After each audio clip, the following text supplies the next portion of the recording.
it's this movie that's both unbelievably funny, absurdist, and also really heartfelt and emotional. And I was just, hoping that people see it that way too. And yes, and most people see it that way too. And thank goodness, because it's such a special project. Guys, give it up for the team behind Sasquatch Sunset. Here at South by. It's a little thing. It's a little thing we do. Live studio audience. That's the little thing. Live studio audience. Yes, that's right. Guys, congrats on this film. It is the Sasquatch film of the year. No, seriously, it is brilliant. I loved it. It's so wildly original. It's one of those films where you are just really in awe of what you're watching the whole time. It's kind of sexy. I'm not gonna lie. Did I just say that out loud? No. I really, really dug it.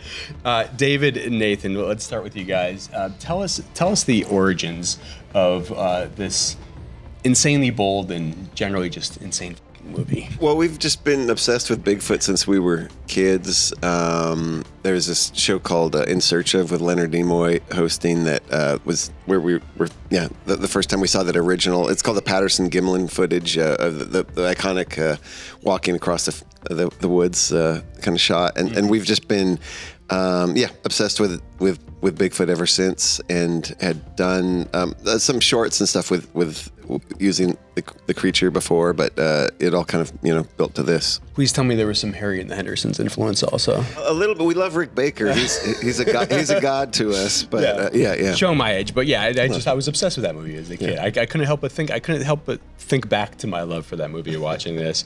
For Jesse, Christophe, and Nathan, tell us each about tell us a little bit about your characters and how these are much different characters than you've probably ever played in your whole life. How would you introduce them? How would you describe them? My character is the child. He's kind of learning about himself and also needy at the same time. He's still kind of like a mama's boy, and then also branching out and exploring and trying to find his way. I think he's curious, rambunctious, and just kind of a little dim as well.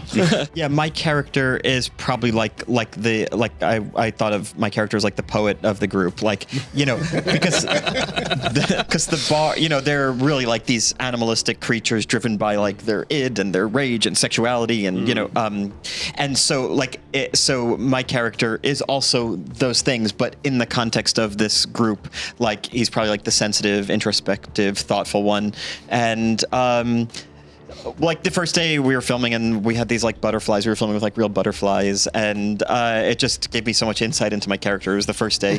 Anytime you're acting in something, like the first day always gives you some kind of like breakthrough, like, oh, okay, I see if I'm going to be doing this for the next month, I see the in here. And so I had this butterfly and looking at this butterfly, and it was so beautiful, but also he's like not smart enough to, not stick his face in it or try to eat it. So, but that's like the character. Nathan, you play a Sasquatch as well. Yeah, it's more of a stereotypical, some people think of Sasquatches as being sort of mean or a little bit more, aggressive, which in reality they're very sweet creatures. But mine is more the alpha male Sasquatch of the group, and sort of like, the leader, but also just someone who just thinks about what his desires and needs are first. And of course, we have to have a moment of appreciation for Riley Keough, who's so great in this as well. Yeah, she's amazing. How did you guys bring her into the fold? How did you know she'd be so game for this? I mean, she has a great sense of humor. We sent her the script. And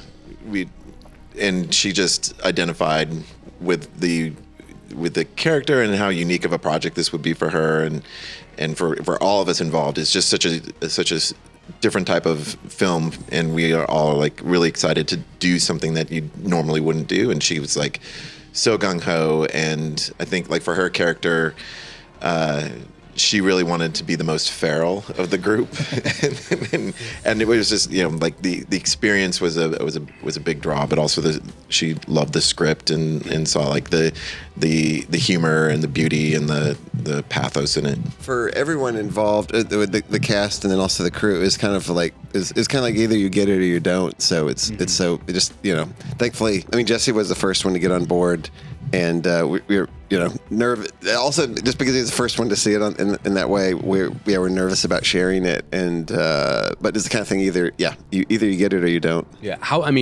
Speaking of, like, how tough of a sell was this? This is like, it doesn't seem to be the easiest thing to green light. Well, if you're into it, it's an easy sell. If you're not, if you're like, what the hell is this about? Then you might as well stop. Did you guys get some of those reactions along the way? With Jesse was on board early, but it was more with like when you're looking for financing and that sort of thing. It's not that there isn't any dialogue. It's just that all of the dialogue is grunts. Yeah.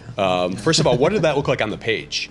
How sort of much were you guys diversifying the grunts? Were there many different types on the spectrum? It didn't say. There wasn't like line and then grunt. It just said that they had a conversation about XYZ at this point or whatever, and then collectively we had this kind of like Sasquatch boot camp with the four of them, and then Jesse brought in this movement coach that he had worked with previously that helped with the physicality and vocalization. Yeah, we did have kind of a vocabulary though.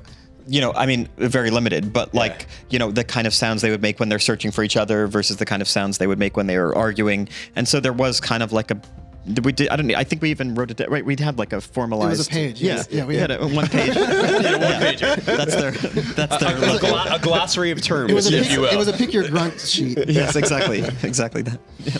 And this isn't motion capture. You guys were actually draped in fur. That would have been better. Yes.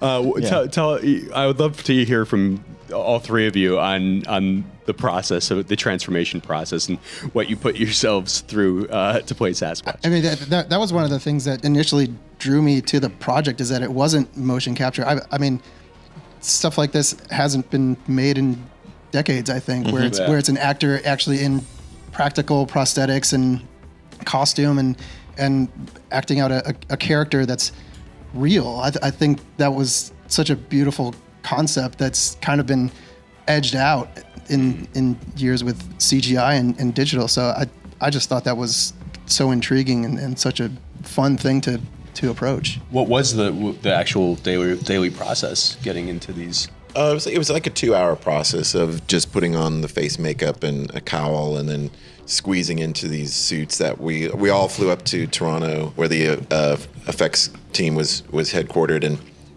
we got the full body cast and got all this goop put on us so that everything was really form fitting, and that way, like when we're moving, it's not like the costume moving, it's the creature moving, if that makes sense.